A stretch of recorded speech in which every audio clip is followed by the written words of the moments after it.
Chapter 10. I become neglected and am provided for.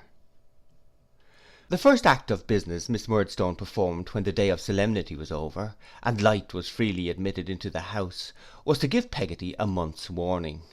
Much as Peggotty would have disliked such a service, I believe she would have retained it for my sake in preference to the best upon earth.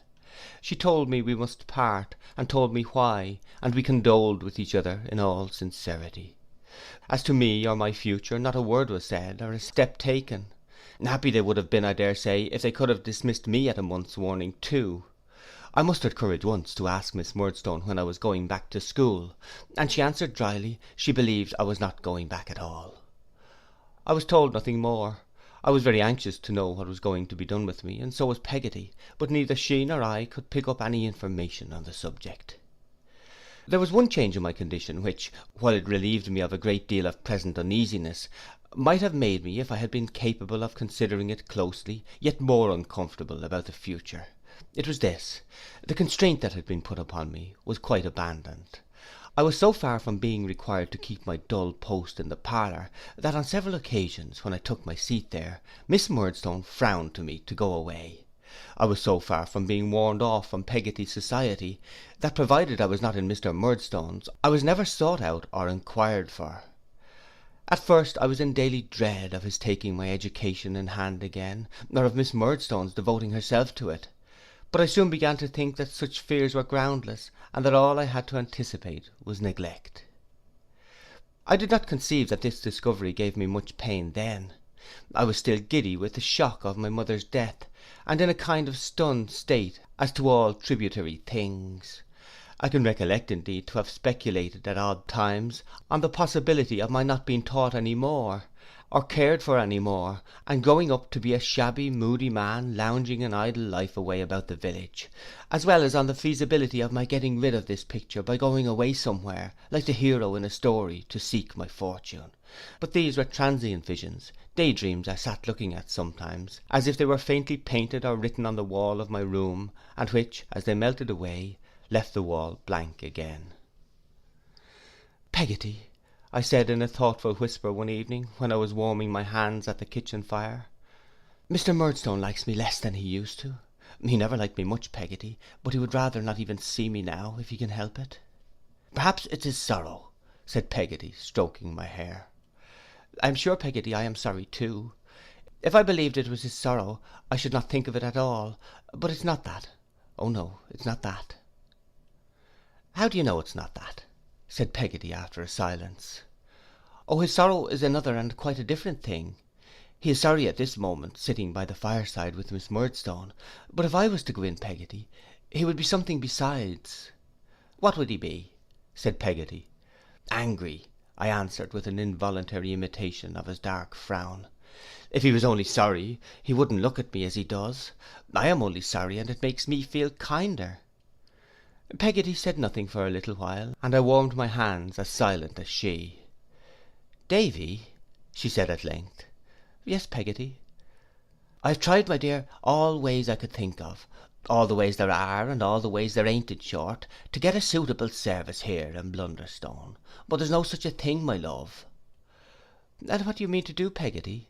says I wistfully. "Do you mean to go and seek your fortune?" "I expect I shall be forced to go to Yarmouth," replied Peggotty, "and live there." "You might have gone further off," I said, brightening a little, "and been as bad as lost. I shall see you sometimes, my dear old Peggotty, there. You won't be quite at the other end of the world, will you?" "Contrary ways, please God," cried Peggotty with great animation. "As long as you are here, my pet, I shall come over every week of my life to see you. One day every week of my life."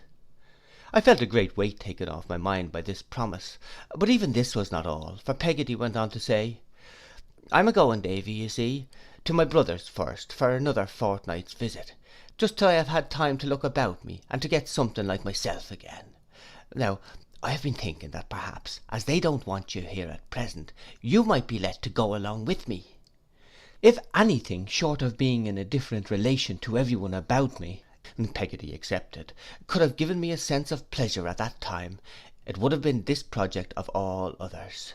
The idea of being again surrounded by those honest faces shining welcome on me, of renewing the peacefulness of the sweet Sunday morning, when the bells were ringing, the stones dropping in the water, and the shadowy ships breaking through the mist, of roaming up and down with little Emily, telling her my troubles, and finding charms against them in the shells and pebbles on the beach, made a calm in my heart.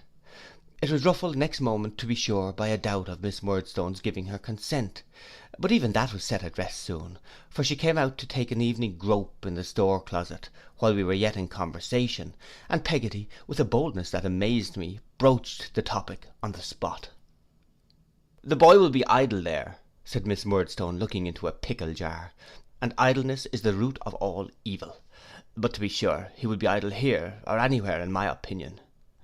Peggotty had an angry answer ready, I could see, but she swallowed it for my sake, and remained silent. "Humph," said Miss Murdstone, still keeping her eye on the pickles. "It is of more importance than anything else, it is of paramount importance, that my brother should not be disturbed, or made uncomfortable. I suppose I had better say yes."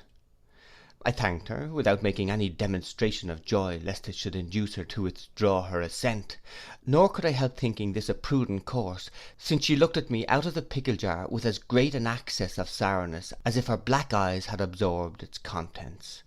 However, the permission was given, and was never retracted, for when the month was out, Peggotty and I were ready to depart. Mr. Barkis came into the house for Peggotty's boxes. I had never known him to pass the garden gate before, but on this occasion he came into the house, and he gave me a look as he shouldered the largest box and went out, which I thought had meaning in it, if meaning could ever be said to find its way into Mr. Barkis's visage. Peggotty was naturally in low spirits at leaving what had been her home so many years, and where the two strong attachments of her life, for my mother and myself, had been formed. She had been walking in the churchyard too, very early, and she got into the cart and sat in it with her handkerchief at her eyes. As long as she remained in this condition, Mr. Barkis gave no sign of life whatever. He sat in his usual place and attitude, like a great stuffed figure. But when she began to look about her, and to speak to me, he nodded his head, and grinned several times. I have not the least notion at whom, or what he meant by it. "It's a beautiful day, Mr. Barkis," I said, as an act of politeness. "It ain't bad," said Mr. Barkis, who generally qualified his speech, and rarely committed himself. "Peggotty is quite comfortable now, Mr. Barkis," I remarked for his satisfaction. "Is she though?" said Mr. Barkis. After reflecting about it with a sagacious air, Mr. Barkis eyed her and said, "Are you pretty comfortable?" Peggotty laughed, and answered in the affirmative. "But really and truly, you know, are you?" growled Mr. Barkis, sliding nearer to her on the seat, and nudging her with his elbow. "Are you? Really and truly pretty comfortable? Are you, eh?" At each of these inquiries Mr. Barkis shuffled nearer to her, and gave her another nudge, so that at last we were all crowded together in the left-hand corner of the cart, and I was so squeezed that I could hardly bear it. Peggotty calling his attentions to my sufferings, Mr. Barkis gave me a little more room at once, and got away by degrees. But I could not help observing that he seemed to think he had hit upon a wonderful expedient for expressing himself in a neat, agreeable, and pointed manner, without the inconvenience of inventing conversation. He manifestly chuckled over it for some time. By and by he turned to Peggotty again, and repeating, "Are you pretty comfortable though?" bore down upon us as before, until the breath was nearly edged out of my body. By and by he made another descent upon us with the same inquiry and the same result. At length I got up whenever I saw him coming, and standing on the footboard pretended to look at the prospect, after which I did very well. He was so polite as to stop at a public house expressly on our account, and entertain us with broiled mutton and beer. Even when Peggotty was in the act of drinking, he was seized with one of those approaches, and almost choked her. But as we drew near to the end of our journey, he had more and more to do, and less time for gallantry, and when we got on Yarmouth pavement, we were all too much shaken and jolted, I apprehend, to have any leisure for anything else. Mr. Peggotty and Ham waited for us at the old place. They received me and Peggotty in an affectionate manner, and shook hands with Mr. Barkis, who, with his hat on the very back of his head, and a shamefaced leer upon his countenance and pervading his very legs, presented but a vacant appearance, I thought. They each took one of Peggoty's trunks, and we were going away, when Mr. Barkis solemnly made a sign to me with his forefinger to come under an archway. "I say," growled Mr. Barkis, "it was all right." I looked up into his face and answered, with an attempt to be very profound, "Oh." "It didn't come to an end there," said Mr. Barkis, nodding confidentially. "It was all right." Again I answered, "Oh." "You know who was willing," said my friend. "It was Barkis, and Barkis only." I nodded assent. "It's all right," said Mr. Barkis, shaking hands. "I'm a friend of yourn. You made it all right first. It's all right." In his attempts to be particularly lucid, Mr. Barkis was so extremely mysterious, that I might have stood looking in his face for an hour, and most assuredly would have got as much information out of it as out of the face of a clock that had stopped, but for Peggoty's calling me away. As we were going along, she asked me what he had said, and I told her he had said it was all right. "Like his impudence," said Peggoty, "but I don't mind that. Davy dear, what should you think if I was to think of being married?" "Why, I suppose you would like me as much then, Peggoty, as you do now," I returned after a little consideration. Greatly to the astonishment of the passengers in the street, as well as of the relations going on before, the good soul was obliged to stop and embrace me on the spot, with many protestations of her unalterable love. "Tell me what you should say, darling," she asked again when this was over, and we were walking on. "If you are thinking of being married to Mr. Barkis, Peggoty." "Yes," said Peggoty, "I should think it would be a very good thing, for then, you know, Peggoty, you would always have the horse and cart to bring you over to see me, and could come for nothing, and be sure of coming." "The sense of the dear," cried Peggoty, "what I have been thinking of this month back. Yes, my precious, and I think I should be more independent altogether, you see, let alone my working with a better heart in my own house, than I could in anybody else's now. I don't know what I might be fit for now as a servant to a stranger. And I shall always be near my pretty's resting place," said Peggoty, musing, "and be able to see it when I like, and when I lie down to rest, I may be laid not far off from my darling girl." We neither of us said anything for a little while. "But I wouldn't so much as give it another thought," said Peggoty cheerily, "if my Davy was any ways against it. Not if I had been asked in church 30 times 3 times over, and was wearing out the ring in my pocket." "Look at me, Peggoty," I replied, "and see if I am not really glad, and don't truly wish it," as indeed I did with all my heart. "Well, my life," said Peggoty, giving me a squeeze, "I have thought of it night and day, every way I can, and I hope the right way, but I'll think of it again, and speak to my brother about it, and in the meantime we'll keep it to ourselves, Davy, you and me. Barkis is a good plain creature," said Peggoty, "and if I tried to do my duty by him, I think it would be my fault if I wasn't pretty comfortable," said Peggoty, laughing heartily. This quotation from Mr. Barkis was so appropriate, and tickled us both so much, that we laughed again and again, and were quite in a pleasant humour when we came within view of Mr. Peggoty's cottage. It looked just the same, except that it may perhaps have shrunk a little in my eyes, and Mrs. Gummidge was waiting at the door as if she had stood there ever since. All within was the same, down to the seaweed in the blue mug in my bedroom. I went into the outhouse to look about me, and the very same lobsters, crabs, and crawfish, possessed by the same desire to pinch the world in general, appeared to be in the same state of conglomeration in the same old corner. But there was no little Emily to be seen, so I asked Mr. Peggoty where she was. "She's at school, sir," said Mr. Peggoty, wiping the heat consequent on the porterage of Peggoty's box from his forehead. "She'll be home," looking at the Dutch clock, "in from 20 minutes to half an hour's time. We all of us feel the loss of her, bless ye." Mrs. Gummidge moaned. "Cheer up, Martha," cried Mr. Peggoty. "I feel it more than anybody else," said Mrs. Gummidge. "I'm a lone, lorn creature, and she used to be almost the only thing that didn't go contrary with me." Mrs. Gummidge, whimpering and shaking her head, applied herself to blowing the fire. Mr. Peggoty, looking round upon us while she was so engaged, said in a low voice, which he shaded with his hand, "The old un." From this I rightly conjectured that no improvement had taken place since my last visit in the state of Mrs. Gummidge's spirits. Now the old place was, or it should have been, quite as delightful a place as ever, and yet it did not impress me in the same way. I felt rather disappointed with it. Perhaps it was because little Emily was not home yet. I knew the way by which she would come, and presently found myself strolling along the path to meet her. A figure appeared in the distance before long, and I soon knew it to be Emily, who was a little creature still in stature, though she was grown. But when she drew nearer, and I saw her blue eyes looking bluer, and her dimpled face looking brighter, and her whole self prettier and gayer, a curious feeling came over me that made me pretend not to know her, and pass by as if I were looking at something a long way off. I have done such a thing since in later life, or I am mistaken. Little Emily didn't care a bit. She saw me well enough, but instead of turning round and calling after me, ran away laughing.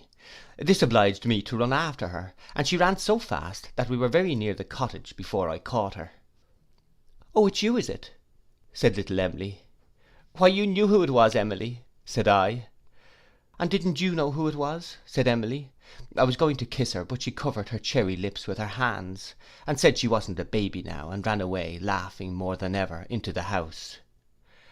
She seemed to delight in teasing me, which was a change in her I wondered at very much. The tea table was ready, and our little locker was put into its old place, but instead of coming to sit by me, she went and bestowed her company upon that grumbling Mrs. Gummidge, and on Mr. Peggotty's inquiring why, rumpled her hair all over her face to hide it, and could do nothing but laugh.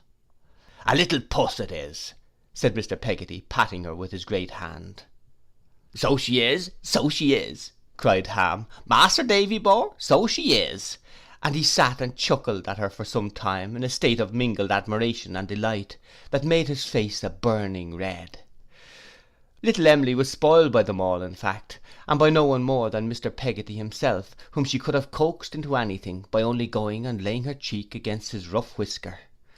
That was my opinion at least when I saw her do it, and I held Mr. Peggotty to be thoroughly in the right.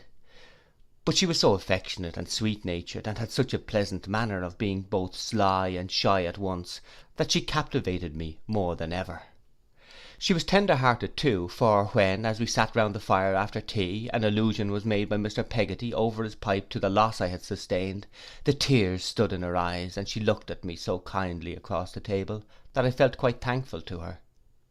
"Ah," said Mr. Peggotty, taking up her curls and running them over his hand like water, "here's another orphan, you see, sir. And here," said Mr. Peggotty, giving Ham a backhanded knock in the chest, "is another of 'em, though he don't look much like it." "If I had you for my guardian, Mr. Peggotty," said I, shaking my head, "I don't think I should feel much like it." "Well said, Master Davy Bore," cried Ham in an ecstasy. "Hooray, well said.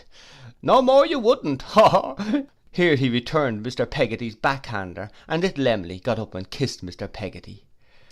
"And how's your friend, sir?" said Mr. Peggotty to me. "Steerforth," said I. "That's the name," cried Mr. Peggotty, turning to Ham. "I knowed it was something in our way."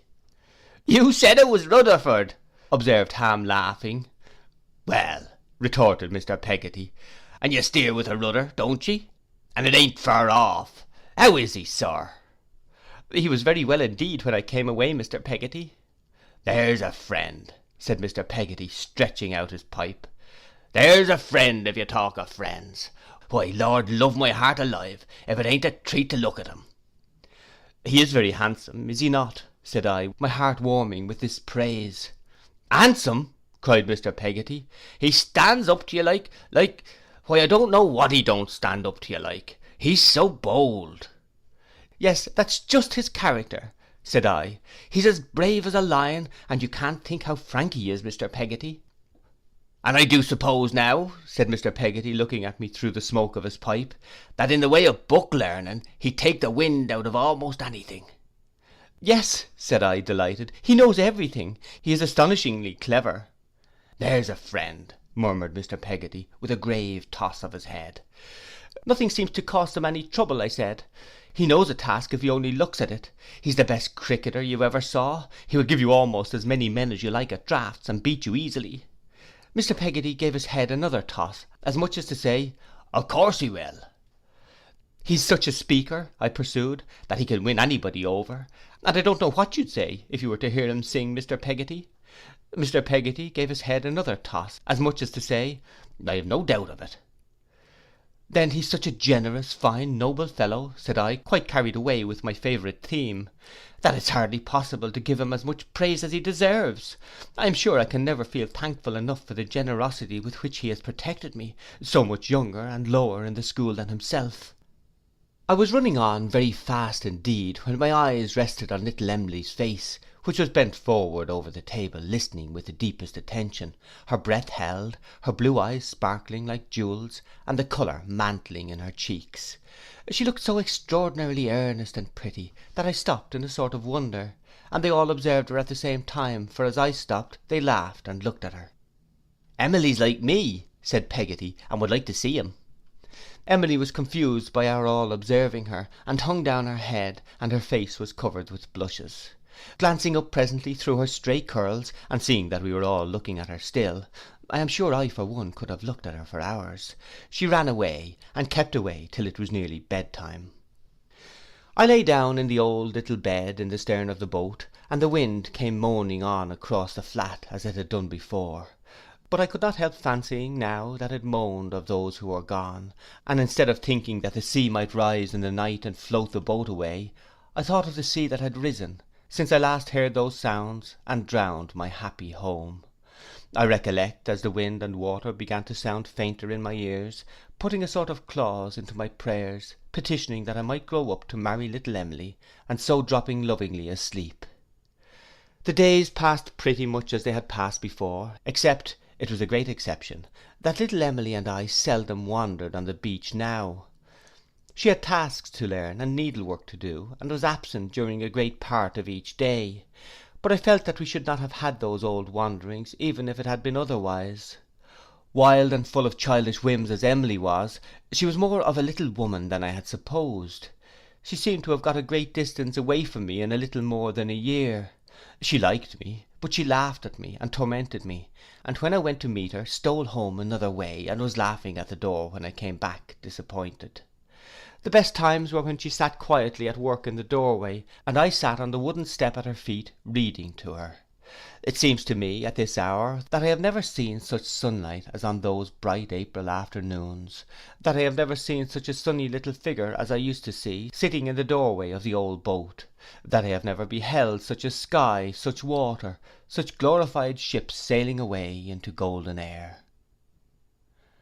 On the very first evening after our arrival, Mr. Barkis appeared in an exceedingly vacant and awkward condition, and with a bundle of oranges tied up in a handkerchief. As he made no allusion of any kind to this property, he was supposed to have left it behind him by accident when he went away, until Ham, running after him to restore it, came back with the information that it was intended for Peggotty. After that occasion he appeared every evening at exactly the same hour, and always with a little bundle, to which he never alluded, and which he regularly put behind the door and left there. These offerings of affection were of a most various and eccentric description. Among them I remember a double set of pig's trotters, a huge pincushion, half a bushel or so of apples, a pair of jet earrings, some Spanish onions, a box of dominoes, a canary bird and cage, and a leg of pickled pork. Mr. Barkis's wooing, as I remember it, was altogether of a peculiar kind. He very seldom said anything, but would sit by the fire in much the same attitude as he sat in his cart, and stared heavily at Peggotty, who was opposite. One night being, as I suppose, inspired by love, he made a dart at the bit of candle wax she kept for her thread, and put it in his waistcoat pocket, and carried it off. After that, his great delight was to produce it when it was wanted, sticking to the lining of his pocket in a partially melted state, and pocket it again when it was done with. He seemed to enjoy himself very much, and not to feel at all called upon to talk. Even when he took Peggotty out for a walk on the flats, he had no uneasiness on that head, I believe, contenting himself with now and then asking her if she was pretty comfortable, and I remember that sometimes after he was gone, Peggotty would throw her apron over her face and laugh for half an hour. Indeed, we were all more or less amused, except that miserable Mrs. Gummidge, whose courtship would appear to have been of an exactly parallel nature, she was so continually reminded by these transactions of the old one. At length, when the term of my visit was nearly expired, it was given out that Peggotty and Mr. Barkis were going to make a day's holiday together, and that little Emily and I were to accompany them. I had but a broken sleep the night before, in anticipation of the pleasure of a whole day with Emily. We were all astir betimes in the morning, and while we were yet at breakfast, Mr. Barkis appeared in the distance, driving a chaise cart towards the object of his affections. Peggotty was dressed as usual, in her neat and quiet mourning, but Mr. Barkis bloomed in a new blue coat, of which the tailor had given him such good measure that the cuffs would have rendered gloves unnecessary in the coldest weather, while the collar was so high that it pushed his hair up on end on the top of his head. His bright buttons too were of the largest size. Rendered complete by drab pantaloons and a buff waistcoat, I thought Mr. Barkis a phenomenon of respectability. When we were all in a bustle outside the door, I found that Mr. Peggotty was prepared with an old shoe, which was to be thrown after us for luck, and which he offered to Mrs. Gummidge for that purpose. "No, it had better be done by somebody else, Dan'l," said Mrs. Gummidge. "I'm a lone, lorn creature myself, and everything that reminds me of creatures that ain't lone and lorn goes contrary with me." "Come, old gal," cried Mr. Peggotty, "take and heave it." "No, Dan'l," returned Mrs. Gummidge, whimpering and shaking her head. "If I felt less, I could do more. You don't feel like me, Dan'l. Things don't go contrary with you, nor you with them. You had better do it yourself." But here Peggotty, who had been going about from one to the other in a hurried way, kissing everybody, called out from the cart, in which we were all by this time, Emily and I on two little chairs side by side, that Mrs. Gummidge must do it. So Mrs. Gummidge did it, and I am sorry to relate, cast a damp upon the festive characters of our departure, by immediately bursting into tears and sinking subdued into the arms of Ham, with the declaration that she knowed she was a burden, and had better be carried to the house at once, which I really thought was a sensible idea that Ham might have acted on. We went away, however, on our holiday excursion, and the first thing we did was to stop at a church, where Mr. Barkis tied the horse to some rails and went in with Peggotty, leaving little Emily and me alone in the chaise. I took that occasion to put my arm round Emily's waist, and propose that as I was going away so very soon now, we should determine to be very affectionate to one another, and very happy all day. Little Emily consenting and allowing me to kiss her, I became desperate, informing her, I recollect, that I never could love another, and that I was prepared to shed the blood of anybody who should aspire to her affections. How merry little Emily made herself about it! With what a demure assumption of being immensely older and wiser than I, the fairy little woman said I was a silly boy, and then laughed so charmingly that I forgot the pain of being called by that disparaging name, in the pleasure of looking at her. Mr. Barkis and Peggotty were a good while in the church, but came out at last, and then we drove away into the country. As we were going along, Mr. Barkis turned to me and said with a wink, by the by, I should hardly have thought before that he could wink, "What name was it that I wrote up in the cart?" "Clara Peggotty," I answered. "What name would it be as I should write up now, if there was a tilt here?" "Clara Peggotty again," I suggested. "Clara Peggotty Barkis," returned he, and burst into a roar of laughter that shook the chaise. In a word, they were married, and had gone into the church for no other purpose. Peggotty was resolved that it should be quietly done, and the clerk had given her away, and there had been no witnesses of the ceremony. She was a little confused when Mr. Barkis made this abrupt announcement of their union, and could not hug me enough in token of her unimpaired affection. But she soon became herself again, and said that she was very glad it was over.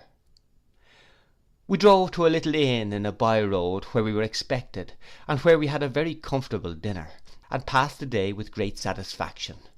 If Peggotty had been married every day for the last 10 years, she could hardly have been more at her ease about it.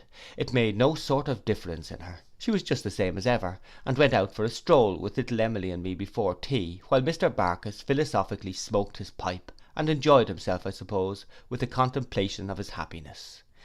If so, it sharpened his appetite, for I distinctly called to mind that although he had eaten a good deal of pork and greens at dinner, and had finished off with a fowl or two, he was obliged to have cold boiled bacon for tea, and disposed of a large quantity without any emotion. I have often thought since what an odd, innocent, out of the way kind of wedding it must have been. We got into the chaise again soon after dark, and drove cosily back, looking up at the stars and talking about them. I was their chief exponent, and opened Mr. Barkis's mind to an amazing extent. I told him all I knew, but he would have believed anything I might have taken it into my head to impart to him, for he had a profound veneration for my abilities, and informed his wife in my hearing, on that very occasion, that I was a young Roscius, by which I think he meant prodigy. When we had exhausted the subject of the stars, or rather when I had exhausted the mental faculties of Mr. Barkis, little Emily and I made a cloak of an old wrapper, and sat under it for the rest of the journey. Ah, how I loved her!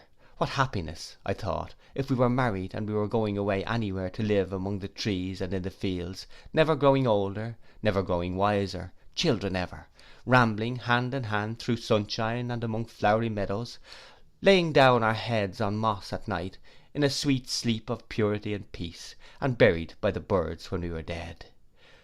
Some such picture, with no real world in it, bright with the light of our innocence, and vague as the stars afar off, was in my mind all the way. I am glad to think there were two such guileless hearts at Peggotty's marriage as little Emily and mine. I am glad to think the Loves and Graces took such airy forms in its homely procession. Well, we came to the old boat again in good time at night, and there Mr. and Mrs. Barkis bade us good-bye, and drove away snugly to their own home. I felt then for the first time that I had lost Peggotty. I should have gone to bed with a sore heart indeed, under any other roof but that which sheltered little Emily's head. Mr. Peggotty and Ham knew what was in my thoughts as well as I did, and were ready with some supper and their hospitable faces to drive it away. Little Emily came and sat beside me on the locker for the only time in all that visit, and it was altogether a wonderful close to a wonderful day.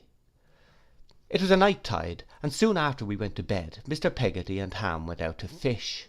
I felt very brave at being left alone in the solitary house, the protector of Emily and Mrs. Gummidge, and only wished that a lion or serpent, or any ill-disposed monster, would make an attack upon us, that I might destroy him and cover myself with glory. But as nothing of this sort happened to be walking about on Yarmouth Flats that night, I provided the best substitute I could by dreaming of dragons until morning.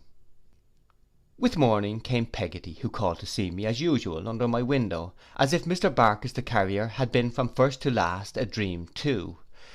After breakfast she took me to her own home, and a beautiful little home it was. Of all the movables in it, I must have been impressed by a certain old bureau of some dark wood in the parlour. The tile-floored kitchen was the general sitting room, with a retreating top which opened, let down, and became a desk, within which was a large quarto edition of Fox's Book of Martyrs. This precious volume, of which I do not recollect one word, I immediately discovered and immediately applied myself to, and I never visited the house afterwards, but I kneeled on a chair, opened the casket where this gem was enshrined, spread my arms over the desk, and fell to devouring the book afresh.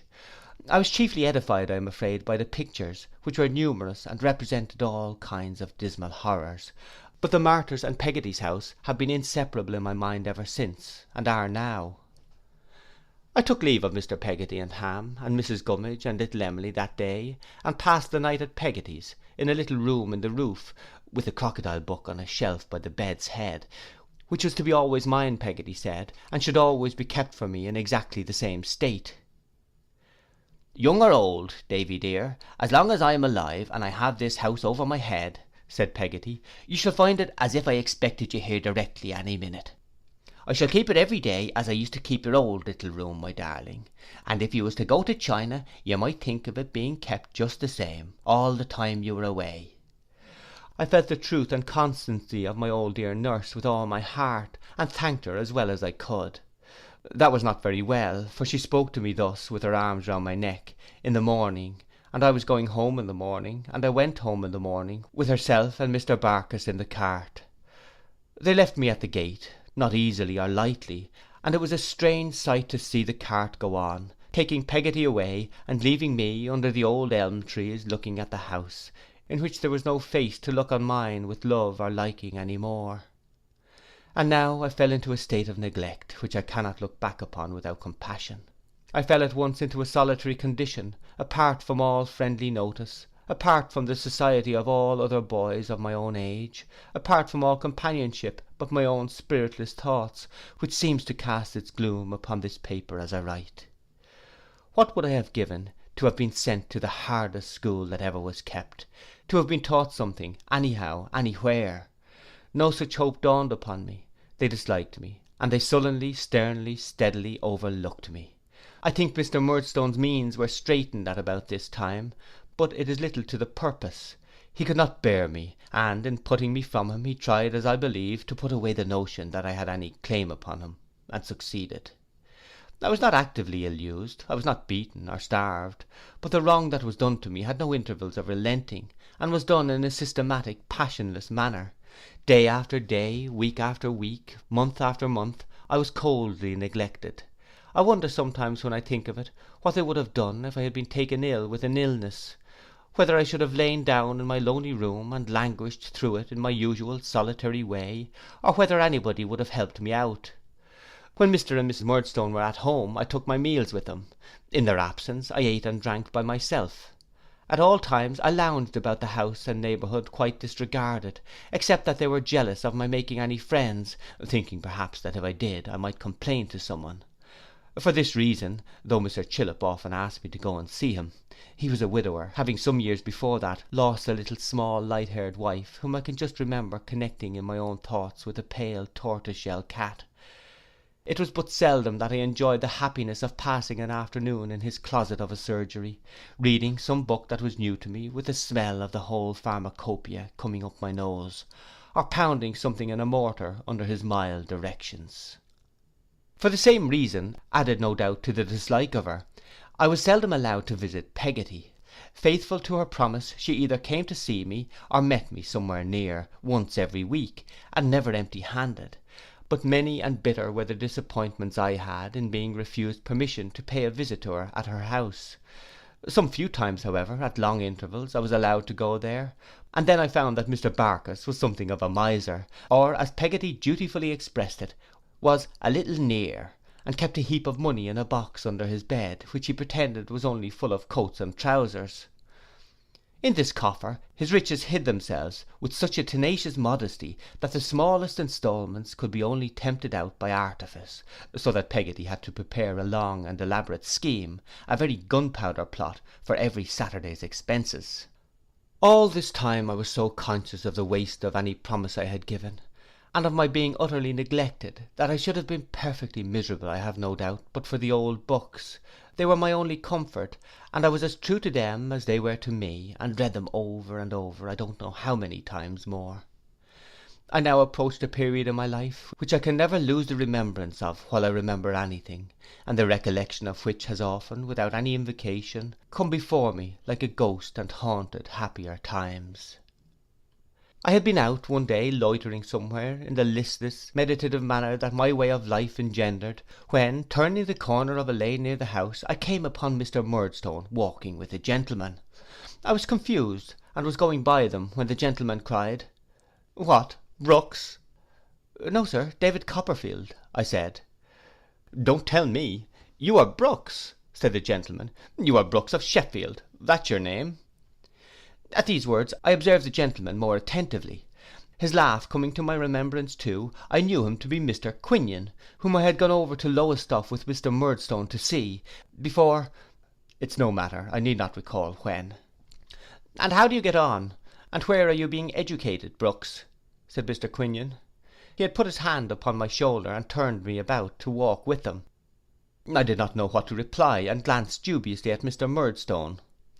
"He is at home at present," said the latter. "He has not been educated anywhere. I don't know what to do with him. He is a difficult subject." That old double look was on me for a moment, and then his eyes darkened with a frown, as it turned in its aversion elsewhere. "Humph," said Mr. Quinion, looking at us both, I thought. "Fine weather." Silence ensued, and I was considering how I could best disengage my shoulder from his hand, and go away, when he said, I suppose you are a pretty sharp fellow still, eh, Brooks?' 'Aye, he is sharp enough,' said Mr. Murdstone impatiently. 'You had better let him go. He will not thank you for troubling him.' On this hint Mr. Quinion released me, and I made the best of my way home. Looking back, as I turned into the front garden, I saw Mr. Murdstone leaning against the wicket of the churchyard, and Mr. Quinion talking to him. They were both looking after me, and I felt that they were speaking of me. Mr. Quinion lay at our house that night. After breakfast next morning, I had put my chair away, and was going out of the room, when Mr. Murdstone called me back. He then gravely repaired to another table, where his sister sat herself at her desk. Mr. Quinion, with his hands in his pockets, stood looking out of the window, and I stood looking at them all. 'David,' said Mr. Murdstone, 'to the young this is a world for action, not for moping and droning in.' 'As you do,' added his sister. 'Jane Murdstone, leave this to me, if you please. I say, David, to the young this is a world for action, and not for moping and droning in. It is especially so for a young boy of your disposition, which requires a great deal of correcting, and to which no greater service can be done than to force it to conform to the ways of the working world, and to bend it and break it.' 'For stubbornness won't do here,' said his sister. 'What it wants is to be crushed, and crushed it must be. Shall be too.' He gave her a look, half in remonstrance, half in approval, and went on. 'I suppose you know, David, that I am not rich. At any rate, you know it now. You have received some considerable education already. Education is costly, and even if it were not, and I could afford it, I am of opinion that it would not be at all advantageous to you to be kept at school. What is before you is a fight with the world, and the sooner you begin it the better.' I think it occurred to me that I had already begun it in my poor way, but it occurs to me now, whether or no. 'You have heard the counting house mentioned sometimes?' said Mr. Murdstone. 'The counting house, sir?' I repeated. 'Of Murdstone and Grimby in the wine trade,' he replied. I suppose I looked uncertain, for he went on hastily. 'You have heard the counting house mentioned, or the business, or the cellars, or the wharf, or something about it?' 'I think I have heard the business mentioned, sir,' I said, remembering what I vaguely knew of his and his sister's resources, 'but I don't know when.' 'It does not matter when,' he returned. 'Mr. Quinion manages that business.' I glanced at the latter deferentially, as he stood looking out of the window. 'Mr. Quinion suggests that it gives employment to some other boys, and that he sees no reason why it shouldn't, on the same terms, give employment to you.' He having, Mr. Quinion observed in a low voice, and half turning round, 'no other prospect, Murdstone.' Mr. Murdstone, with an impatient, even an angry gesture, resumed without noticing what he had said. 'Those terms are, that you will earn enough for yourself to provide for your eating and drinking, and pocket money. Your lodging, which I have arranged for, will be paid by me. So will your washing.' 'Which will be kept down to my estimate,' said his sister. 'Your clothes will be looked after for you too,' said Mr. Murdstone, 'as you will not be able, yet a while, to get them for yourself. So you are now going to London, David, with Mr. Quinion, to begin the world on your own account.' 'In short, you are provided for,' observed his sister, 'and will please to do your duty.' Though I quite understood that the purpose of this announcement was to get rid of me, I have no distinct remembrance whether it pleased or frightened me. My impression is, that I was in a state of confusion about it, and, oscillating between the 2 points, touched neither. Nor had I much time for the clearing of my thoughts, as Mr. Quinion was to go upon the morrow. Behold me on the morrow, in a much worn little white hat, with a black crape around it for my mother, a black jacket, and a pair of hard, stiff corduroy trousers, which Miss Murdstone considered the best armour for the legs in that fight with the world which is now to come off. Behold me so attired, and with my little worldly all before me in a small trunk, sitting, a lone lorn child, as Mrs. Gummidge might have said, in the post-chaise that was carrying Mr. Quinion to the London coach at Yarmouth. See how our house and church are lessening in the distance, how the grave beneath the trees is blotted out by intervening objects, how the spire points upwards from my old playground no more, and the sky is empty.